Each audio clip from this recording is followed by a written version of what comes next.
Peace, everyone. I am Joy Allen of Karmic Dynasty. Today, we have the Matrix movie preview.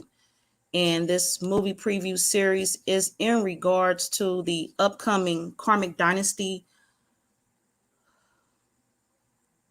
Matrix watch party. Here is my information here. Again, peaceful, respective greetings to everyone. At this time, I am bringing in Ramutef Queb. Ramutef, you with us? Give me 1 second. I'm in traffic right quick. But Gotcha. peace, everyone. On the top of my Uncle the Jet, Uncle Justin, Neb, Ubin, Nephew Kid, Panim Buharu, my IT to everyone. Um, Anuk Ramutef Queb, I'm Ramutef Queb. You can find me on Facebook as Ramutef's Queb. You can find me on Instagram as Ramutef_Queb. I'm a practitioner of divinations. Come check us out. Come check us on this event that we're having on December 25th, right?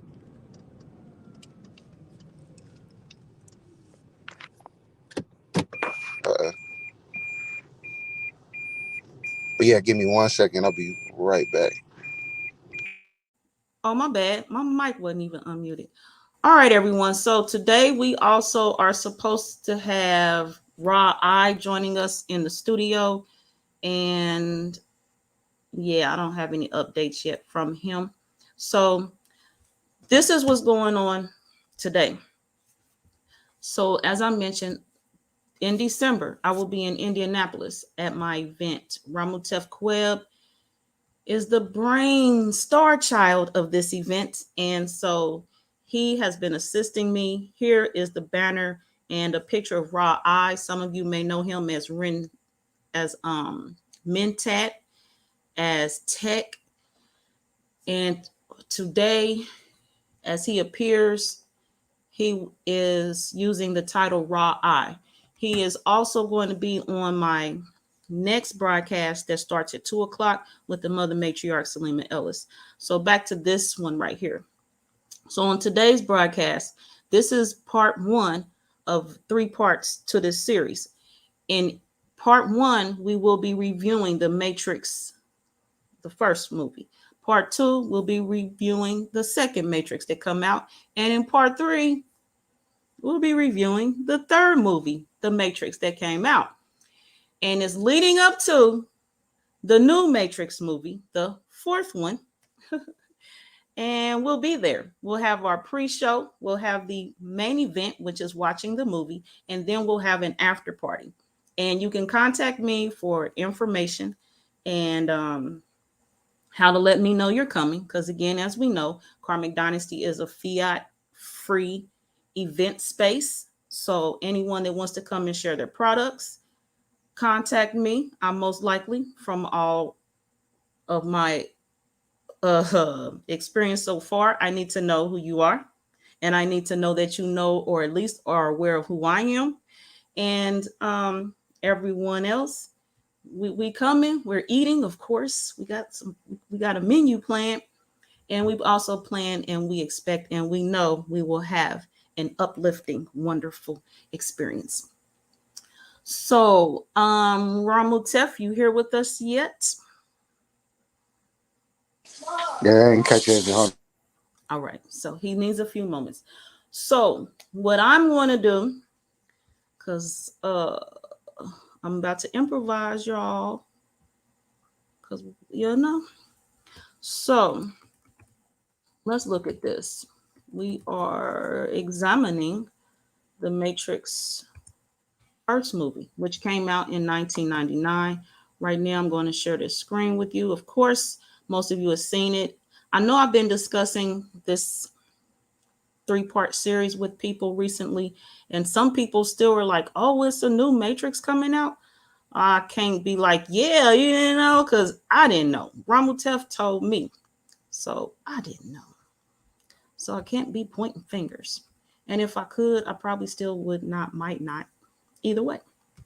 All right. So the first Matrix, according to this Wikipedia article, came out in 1999. That's when it was released Is this right? Yeah, the first installment of the Matrix.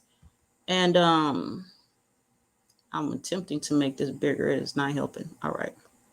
So now one thing I'm gonna move on to right quick though. Let me switch gears. Before I'm even gonna start on this, I'm giving credit where credit is due. A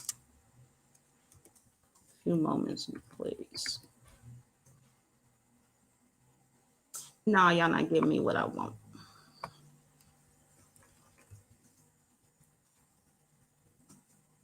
Stand by, stand by.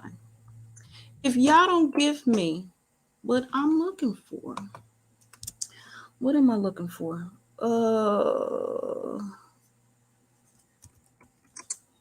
Okay, got it, got it, got it, got it, got it. Am I on the same screen? Y'all watching me struggle, huh? Okay, dokie now. This is what I want. I got her label. Okay. I need to first give this recognition to our sister Sophia Stewart. She is the mother of the Matrix, as this image here shows. And a lot of things and circumstances she has been through because of how her works, her art, her creations have been managed, handled, mishandled. So I just need everyone to know this name. I need you all to look into and know this lady, this sister of ours, Sophia Stewart. I know she also wrote the Matrix, the Terminator series as well. So let's look at her, see if we get some images. Yeah, as it says here, the studios don't own the Matrix or Terminator story copyrights. I do. She's quoted here, they are breaking the law every time they make a new film from those franchises. Don't believe me? Read the court documents. All of the evidence and the final federal court rulings for 2014 and 2019. And this is showing Sophia Stewart as the creator, writer of The Matrix and Terminator, and official owner of both franchises. So I just wanted to point that out before we go any further. And Ramutef, you here? Before I go back to this Wikipedia article, which is what I'm not meant to do. Guess he's not here.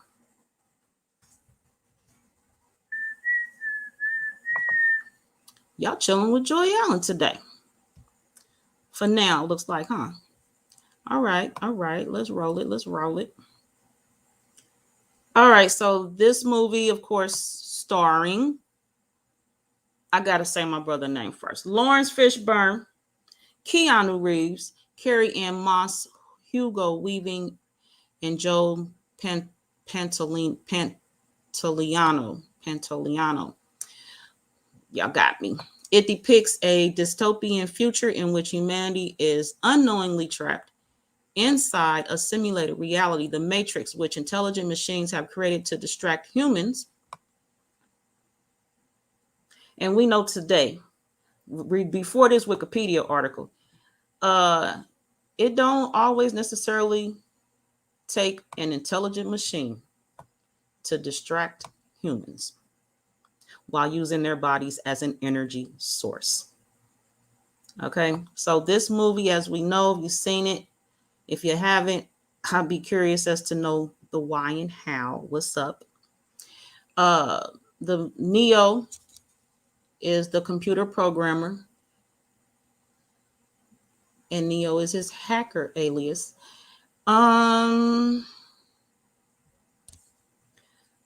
The Matrix they have is an example of cyberpunk genre. I don't know, not sure what cyberpunk genre is of science fiction. It's like punk. It's like there you go. That I'm punk.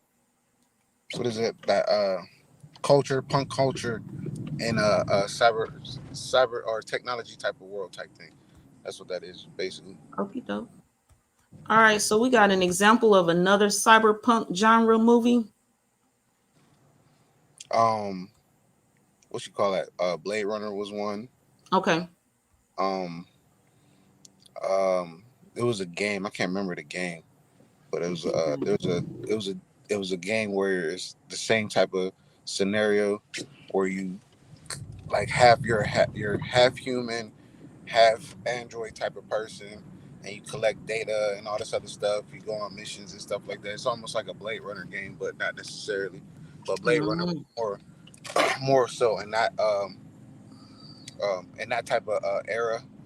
I don't even want to Mm-hmm. call it era. I'm sorry, but more so in that type of field, because it's Mm-hmm. so the whole trench coat thing, and then also you had Underworld coming out at the same time, and that whole uh, trench coat trench coat scene with the Mm-hmm. dark makeup and everything else with the Yeah. I wear my sunglasses at night. Right. You know, You talking about that song? yeah. Yeah. But yeah, that's what that era. I want to say how when this movie come out again. I can't remember. 2000 1999. 1999. So I was in the 10th grade, I think. I think I was in the Mm. 10th grade, 10th or ninth grade, going to the 10th grade, one or two. No, Okay. I was in the ninth grade. Never mind. It came out when I was in the ninth grade. Just came back to the United States and everything else. So it was like a great culture wake up. Okay. Wake up. Yeah. I graduated in 93. So in 99, I was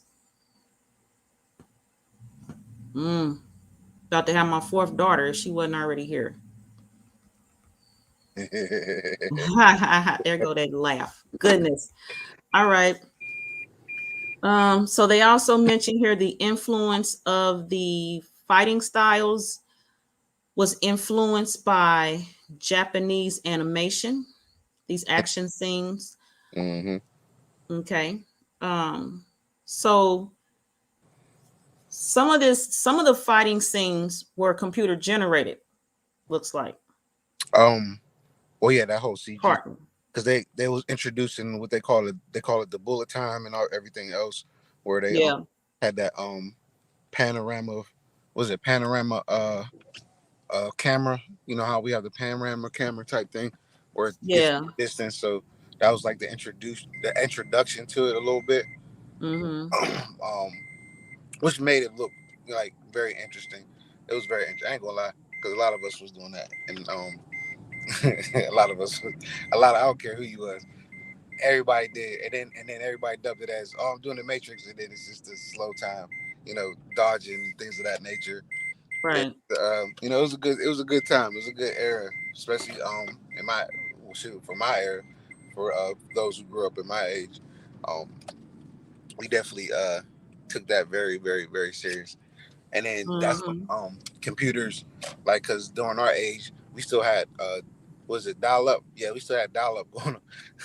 We still had dial up going on. So yeah, we had a whole bunch of things, a whole bunch of new inventions coming our Yeah. way, as well as us getting into LimeWire and pretty much learning the basics of hacking in a sense. Mm-hmm. All that was going on at that point in time. Um, and then it just didn't.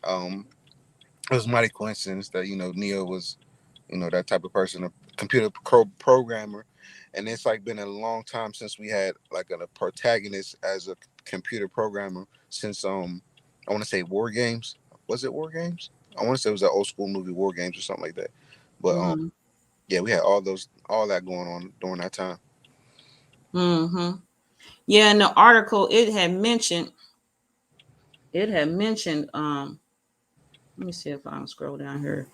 In the article, it mentioned the bullet, what you call it? Bullet time. Bullet time. It hmm mentioned it in here. It's and I have pulled it up. Bullet time is a visual effect or visual impression of detaching the time and space of a camera from those of its visible subject. hmm It is a depth enhanced simulation of variable speed, action, and performance found in films, etc., etc. hmm Okay. Yeah, it was definitely something that was definitely um, for me personally, it was definitely a great addition to filmmaking when it was going Mm-hmm. back. Because then they made fun of it, and I forgot what that movie was called. I think it was called Compound. I think it was called Compound. It was a spoof martial Mm-hmm. arts movie, and then they had did a montage of it when the dude was fighting the cow. It was funny. Yeah, that whole movie was funny. That one, and then what was the other one? Kung Fu Hustle. Yeah, Kung Fu Hustle. Yeah. They did a montage to that too. It was a couple Okay. that did it. That started really introducing that, but they use it for for truly entertainment purposes, versus Yeah. the entertainment in this more so something that became a true lifestyle and an awakening, especially from the Mm-hmm. sister. So like from my perspective, when I first started putting things in perspective when I first watched The Matrix, I would say about a third one. When the third one came out, that's when I started putting like two and two together. So Mm-hmm. Sophia Stewart, she was definitely the creator of both the Terminator and the Matrix. Right. So from my perspective, from my ideas from what she brought out, to me, the Terminator was the prequel to the Matrix. The Mm-hmm. Terminator movies was more so in the sense of like, all right, yeah, person comes back through time, tries to alter the future, which gives a great introduction to time travel. A lot of people don't Mm-hmm. understand that. Yeah, you can time travel, but that period of time that you left is still going to stay the same. You can go back into a whole nother period of time, but at the end of the day, you only thing you can do is prolong the inedible. I still Yeah. can't say that word. Inevitable. Yeah, you can only prolong it. Like you can come in, do what you got to do. All you're gonna do is prolong it because whatever's going Mm-hmm. to happen is going to happen regardless. You Right. can stop it as many times as you want. Yo, these people are driving me crazy with this traffic. Like these mugs is really like, lady, fucking get your shit together, lady. Like shit. My Okay. So moving on. all right, so yeah, go back to what I was talking about. This lady's like literally all in the road, and she's stopping in the middle of the road. Like, yo, are you freaking kidding me? No, no, no, no, no. What we're talking about, back to what we're talking about, is the Matrix movie Yeah, yeah, that yeah. came out in '99. That's what I was getting to. So Okay. the prequel was Terminator. Terminator was basically the movie that introduced the part where the robots basically start taking over, and Mm-hmm. then once you get to the Matrix is basically what happened after Terminator. They basically Mm-hmm. turned us into power sources, things of that nature, because they came out to eliminate us, but they really didn't eliminate us. And as they, went into the franchise of the Terminator, you'll see that they started assimilating humans into uh, those robots instead of just Mm-hmm. becoming androids. Like, I mean, not androids, but instead of just becoming robots, they started assimilating people. As they started doing that practice, once they captured whatever they needed to capture, then that's when they start putting us in pods and things of that nature. So then I Mm-hmm. had an interesting conversation with my colleague, Todd. I was talking to him about about a little bit about the Matrix a little bit. So I was like, yeah, I was talking about my childhood in a sense, and I was like, there came a point in time when I was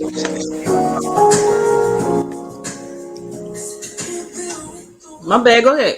yeah, there came a point in time when I was in a hospital. I'm feeling Tony Braxton right now. Go ahead. I hear that. A point in time when I was in the hospital, I didn't remember how I got there, why I was there, but I remember some certain things that happened, and then I remember this last scene I where I was put in a cage, and I was trying to figure out like why am I in a cage when I look back on it, like why am I in a cage going inside a hospital, and then next thing you know they're doing an operation on me, and then next thing you know the things that I can remember the most was from when I was let you go moving forward.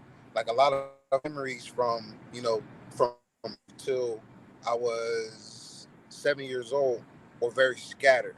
And then I started thinking about it, like, yo, I wonder if they put me under back then. Put me under back then. Or put me under like most of us. Everybody's under this computer program. We were awoken at a point in time, and then they put us to sleep somehow. For my story, it's more so.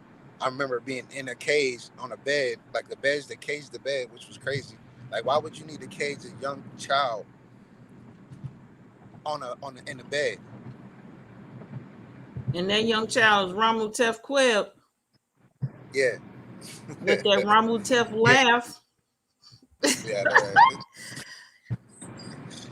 But yeah, I was just like, yeah. And then when the Matrix came out, it's like, certain things started clicking in my head. Like, yo, like for real, like did they take me under back then?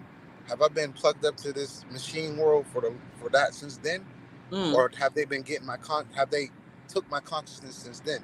Because I shit you not, when I woke up, in a sense, when I say I woke up, I felt like something was downloading in the back of my skull, and from there, all I could think about is like, yo, like, did I unplug and now am I getting downloads and all this other stuff? But yeah, let's continue to discussing the movie a little bit more. Okay, it's all related. It's all related. It's the Matrix, right? We live in the Matrix. Let's talk about this red pill, blue pill. Oh, my favorite thing. Ha I, ha.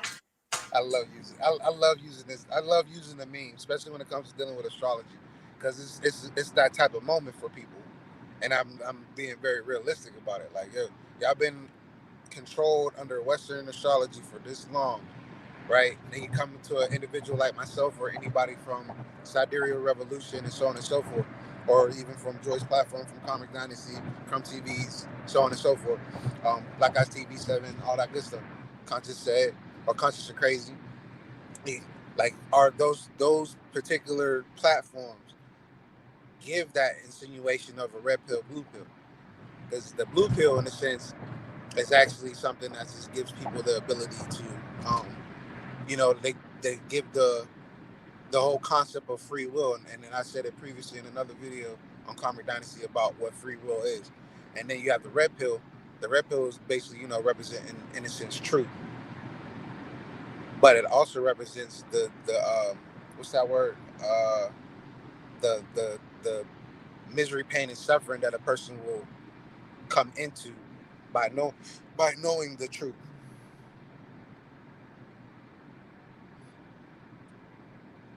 Oh my gosh, this traffic! I cannot wait till I get out this I car. cannot wait till you get out there, neither. I swear, yeah, they're killing me out here. Don't let them kill you. Don't let them kill you. Nah, they're killing my Uh, patience. yeah. So next we got the let's talk about this Morpheus's flying ship, the Nebuchadnezzar. Tomato, Mm, tomato. The hovercraft captained by Morpheus, mm-hmm. and it's uh, also a biblical reference to Nebuchadnezzar II from the book of Daniel. that, and then also the actual character, the actual individual Nebuchadnezzar, who is the son of Nebuchadnezzar, or no, yeah, Nebuchadnezzar is the son of Nebuchadnezzar, yeah, who also initiated what is called injured humanity, Mm. as we spoken in like a whole bunch of different platforms when it comes dealing with time. This Yeah. individual is one of those names that give off to the truths of that person. So if most people will see it as, the ship, oh, Nebuchadnezzar, and da da da da da da, not understanding like they took the name from an actual person, and this person was someone who decreed that there will never be another um, global, and I'll put it in this term, black or native or aboriginal people will never rule this planet ever again, Yeah. under his decree and other people's decree. And when you start looking at some of the ship names, you'll start to see that they took it. A lot of their ship names were from conquerors, Mm-hmm. and so on and so forth. That's funny. Sips and fail.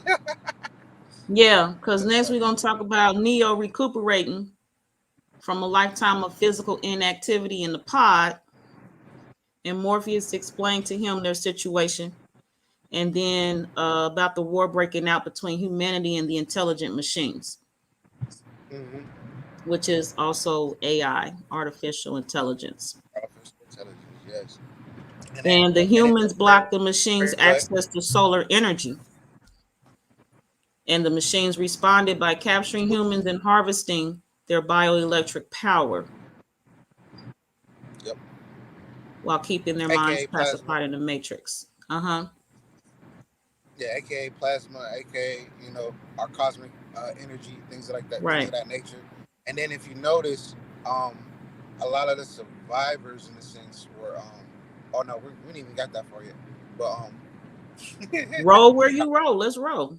yeah. So a A lot of lot the of the survivors. survivors were I say melanated people, and people didn't notice that in the movie. There was a lot of melanated individuals in that movie who are the survivors, or the people who are the ones who resurrected from all the calamity that happened. So they're trying to Mm-hmm. tell you that in that movie, they're trying to tell you that that's what's basically going to happen. A lot of people don't understand the whole genetic. Well, some people know about the genetic warfare that's going on with them trying to basically wipe out the population, and how they're going to do it is in certain forms, by war, collecting up money, collecting up bodies, because they recycle our bodies regardless of people, whatever people say. They Yeah. recycle everything, no matter what type of influence they're bringing to the world. They're recycling the body because they need those our parts, because a lot of our body parts have a lot of um, cosmic currency. I would call it. Yeah. Hold on, I'm just trying to get past this truck because these mugs is getting on my nerves. But yeah, so all right, where we going? Where was he at? I'm sorry. We were talking, you were talking about cosmic currency. We Mm-hmm. were discussing the system failure. Okay, so the system failure of him going into the system. Mm-hmm. All right, so oh yeah, so one thing I be telling people. So um, there's a thing where people want to start trying to tap into their subconscious and things of that nature. So there's a method that I tell people. There's a scene in the movie of the Matrix. Anytime they, anytime they go, before they go into the Matrix itself or the system itself, they go into what is called a war room, or basically a prep room. So I tell people, Mm-hmm. people need to learn to start doing that themselves, because you have the ability of doing that. You need to learn how to when you do the meditation, and meditation puts you in a place where you can create that war room, where you can do a lot Mm-hmm. of your study, a lot of your work, a lot of your practices in. And when you come Mm-hmm. back into this world, it's like the whole download system, as they showed you in the whole movie. Throughout the Mm-hmm. movie, it's a whole download. Whatever you create in your subconscious, when that time comes and you need that certain ability, whether it's just fighting, mathematics, whatever you were studying in your subconscious, is going to automatically download. You ain't got to call, um, you don't got to call him Mr. Wizard, Mm-hmm. because Mr. Wizard's always with you. Right. And then when it goes into that part, so the system failure, I can't remember what happened in that scene. I think that's when the when that glitch part was, that before the glitch, before they before they describe the glitch, what a glitch is in the Matrix, deja vu. Mm-hmm. Yeah. I want to say, I don't know if that was before or after. Yeah. I know it's about the time. What I'm thinking of was about the time that they met the Oracle, which is what we're going to discuss next. Mm. Mm. Everybody don't know that she was actually the what they would call the bad guy, or the bad woman. Oh, what? She's the villain? Yeah. Oh, tell me more. All right. So a lot of people seen the Oracle as someone who came in, was assisting and things of that nature. No, she was the one that was behind most of it. Um, I say that because she's part of the system. She is the system itself, aka the Matrix, Ma, which is mother. Hmm. And she was the most important person that they were, keeping on lock. She knew everything before it happens, how it happens. In a sense, she understands that there's different type of algorithms and so on and so forth. she knew about the architect and everything else because them Right. two worked simultaneously. They Mm. put you in a matrix which is ran by the woman, but they show you by the second one. Was the second one? Yeah, the second one is when they show you who was the architect of the matrix. So they try to Mm-hmm. tell you like, all right, so the man is God, but actually the woman is God.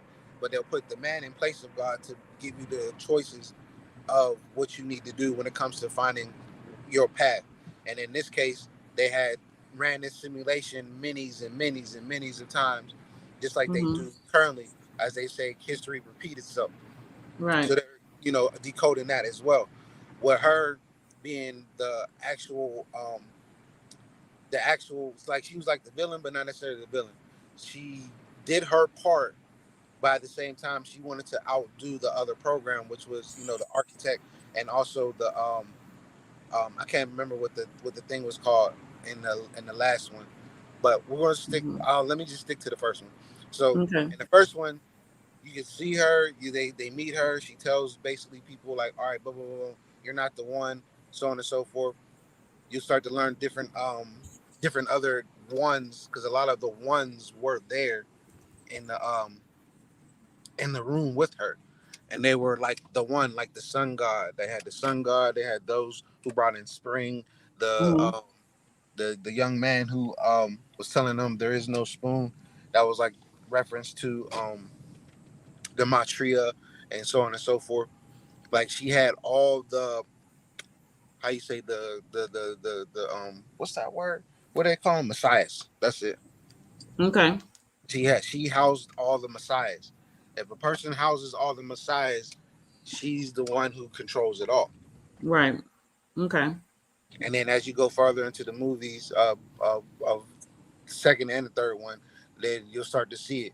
Like she starts to bring this person. By the time the third one starts, that's when she brought in the sun god in a sense, so on and so forth. Mm. But all each and every one of them was a certain type of program within this world. She had these programs that she was taking, recruiting, so on and so forth, to build this perfect slash world that they needed. And then once you go into the game itself, if anybody played it, it was an online game. It was a massive or was it MMO? It was an MMORPG in a sense, and that whole system thing was kind of crazy. But but it was dope though. It kind of gave you like some kind of continuation, things like that nature. You got a whole class, like there's different type of classes and so on and so forth. Just like in this movie, I always tell people, in these type of worlds that we are brought up in, there's two main characters that you need to be able to press on against this type of world. You need a Right. tank. You need a tank and a white mage. If you don't have a tank and a white mage, you're not going nowhere. You can solo anything that you want, but if you don't have a tank and a white mage, Yeah. you're not gonna get no farther than that. You ain't gonna be able to beat no boss. And in this particular one, you can tell who was the tank, who was the DPS, who was the healer, who was this person. Da da da da da. So for Mm-hmm. instance, Morpheus was the tank. Trinity was the DPS. Neo was the protagonist, the warrior in a sense, but he didn't have a class really because he would just enter. You had Dozer and Tank who were basically the mages, um, and um, who else was there? And then you had all the other people. You had I can't remember the other people's names, but yeah, you had all these different characters who brought about a whole team or a whole party as they call it. And if you will go into their adventure, you always had the one person who was, I say, the spy in a sense, and the person who wanted to go, be back into control. The person who had, letting that cognitive dissonance kick in a lot. He wanted to go back to the living world and things of that nature, which was not the world because he know what the living world was because he came from there and so on and so forth. Because you know, nutrition was not the best, and yeah, it was crazy. Like that whole scene of them being in the ship, showing them how they had to live, was very interesting, from to say the least. Yeah. Did you say DPS? Yeah, DPS. And what's that exactly? It's basically a damage dealer. the person who has the speed, in a sense, the damage is due to all the speed. And if you watch the movie, you can see Trinity. She was that one. She was the one Mm. since the start of the movie. She was the one kicking kicking ass from the beginning. So like she definitely was automatically the DPS. She always had the Okay. weapon. She always had everything else. And then Neo was the one who was training to find out what class he was going to be. And that type of class that he was going to be was basically the Messiah class, or I don't know what to call that class, but he was considered to become the false prophet. Everybody Mhm. followed behind him, in a sense, so on and so forth. Like there was so many things that was going on. There was so many things that was going on in the first one that I definitely enjoyed when I watched it. I watched that movie like probably like a million times. I'm not even gonna lie. And from ninth grade, I've seen it in the theaters twice when it first came out, and then ever since the other two, I went to go see those in the theaters as well back then. Mhm. But yeah, Okay. So DPS, is this damage per second we speaking of? yep, Okay. yep. So damage per second is a measure of the damage dealt by stand by. Dealt by a person or group over 1 second. Damn. I'm gonna read that again. Damage per second is a measure of the damage dealt by a person or group over 1 second. Yep. And true enough, who was that person? Trinity. Trend. Is that all what it said? Yeah. DPS is a more practical measure of damage output than plain damage, as it Mm-hmm. allows characters of differing levels and classes to effectively compare their damage output. Whoa, that's major. I need to gauge my DPS. Yes. We could do that. We could do that. So who measures DPS? How would I measure my DPS? Um, that I don't know. It all depends on what type of stats you got. For real. That's how they put it. What type of stats you putting it towards speed or and damage, or you letting go? How you say you're sacrificing your defense for more speed and damage, Mm-hmm. your health for more speed and damage type thing, because that's basically what DPSs are. They sacrifice their defense and their health to be able to attack faster, stronger when needed, and then crowd control in a sense. Oh, that's me. Hmm. My DPS is tight, Mm. tight, tight. I'm gonna leave y'all alone. I'm gonna leave y'all alone. Let's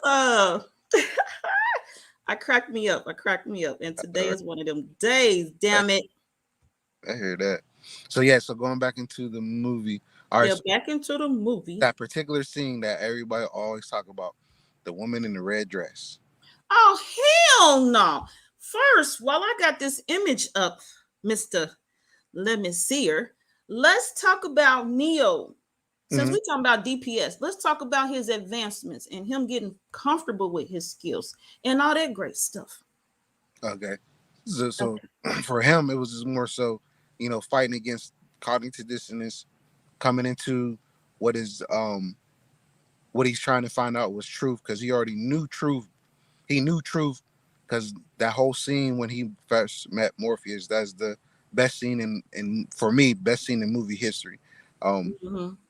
That whole dialogue that he gave him was just like, that was to the masses. I don't care who you are. If you sat there in the theater and you sat there and you was engaged into that movie, that that character was talking to you. He was letting you Mhm. this. What he say? That's I love using this line. I'm gonna try to repeat it though. I'm gonna try to reenact it. Hold on. Ugh. He said, "This is your last chance. After this, there's no turning back. You take the blue pill. The story ends. You believe what you want to believe. You take the red pill. You stay in Wonderland, and I show you how deep the rabbit hole goes." And then there's like a pause, and then he's about to go for the red pill, and he said, "All I'm offering is the truth, nothing more." And he takes it, takes the drink and everything else, and he's like, "Follow me." Then he looked himself in the mirror, and that's the part where I was like, "Yo, self reflection, get out of here, look in the mirror, find out who you are, where you come from, why are you here, where you going. And what did he do? He touched the mirror. And when he touched the mirror, his whole life changed. Whole life changed for the better, but then also with the misery, suffering, and pain that comes with it. Yeah. Okay. Let's talk about the woman in the red dress. The Matrix is a system, Neo. That system is our enemy. When you're inside, you look around, what do you see? Businessmen, teachers, lawyers, carpenters, the very minds of the people we are trying to save. But until we do, these people are still a part of that system, and that makes them our enemy.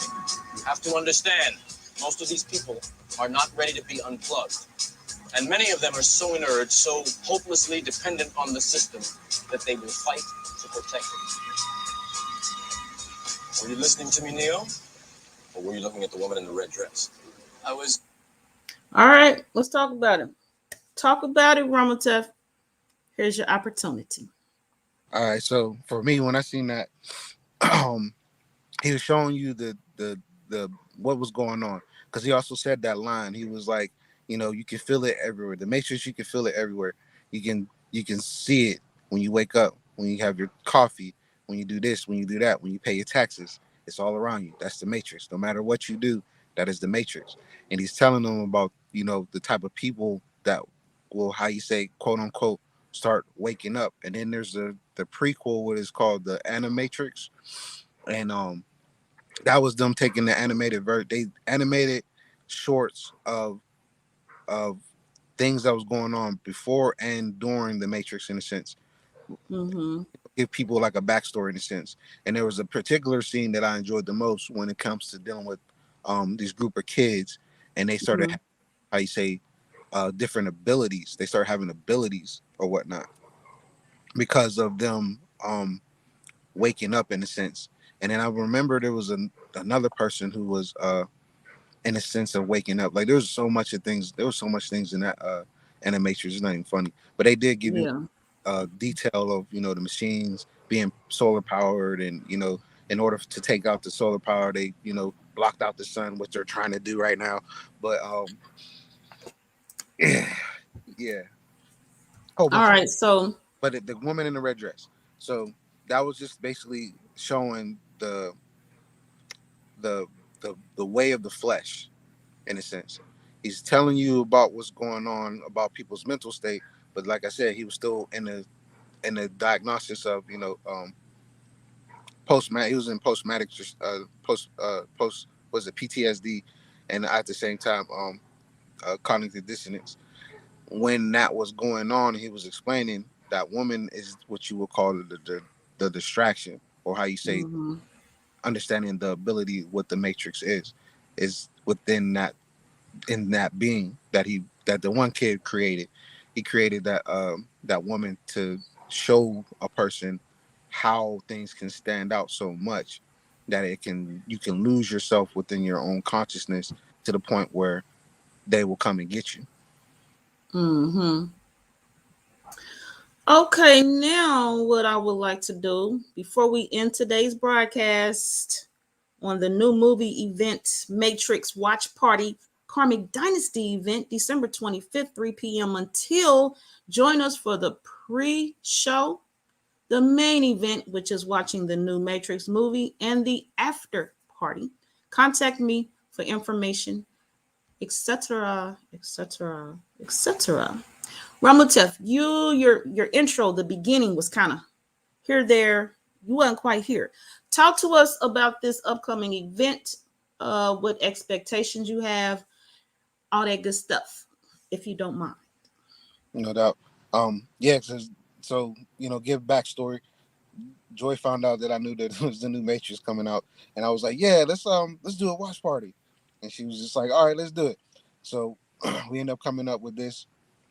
For this is very very important to myself, because, like, again, a lot of us who um came into a lot of things, a lot of us refer a lot of references from not even just this movie, but a lot of from this movie.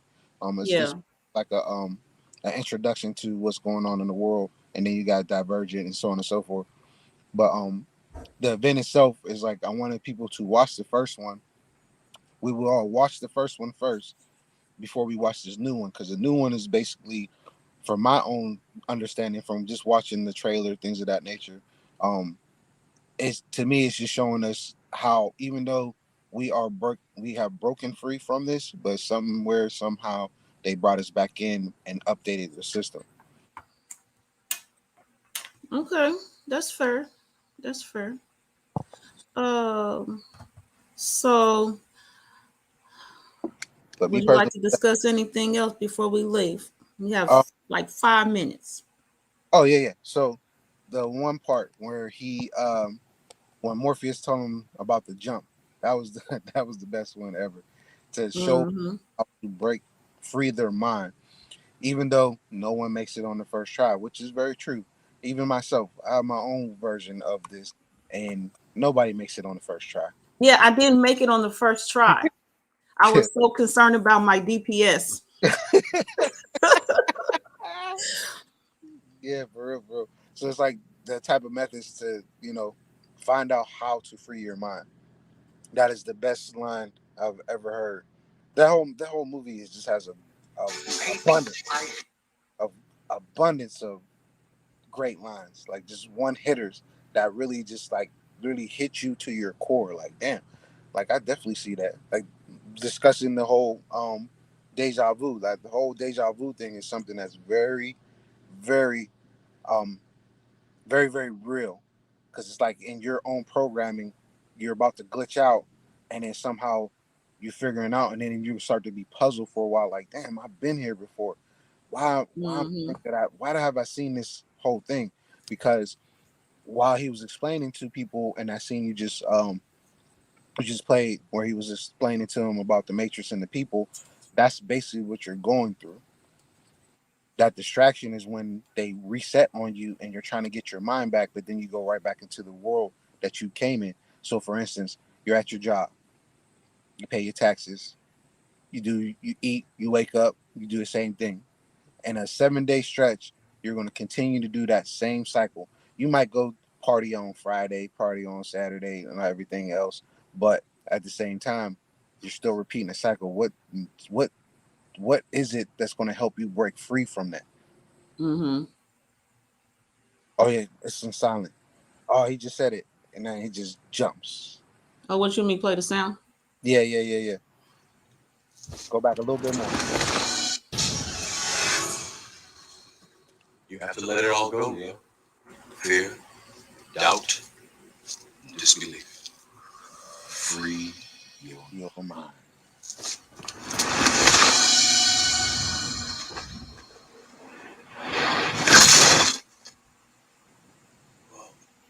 Right? All right, pause.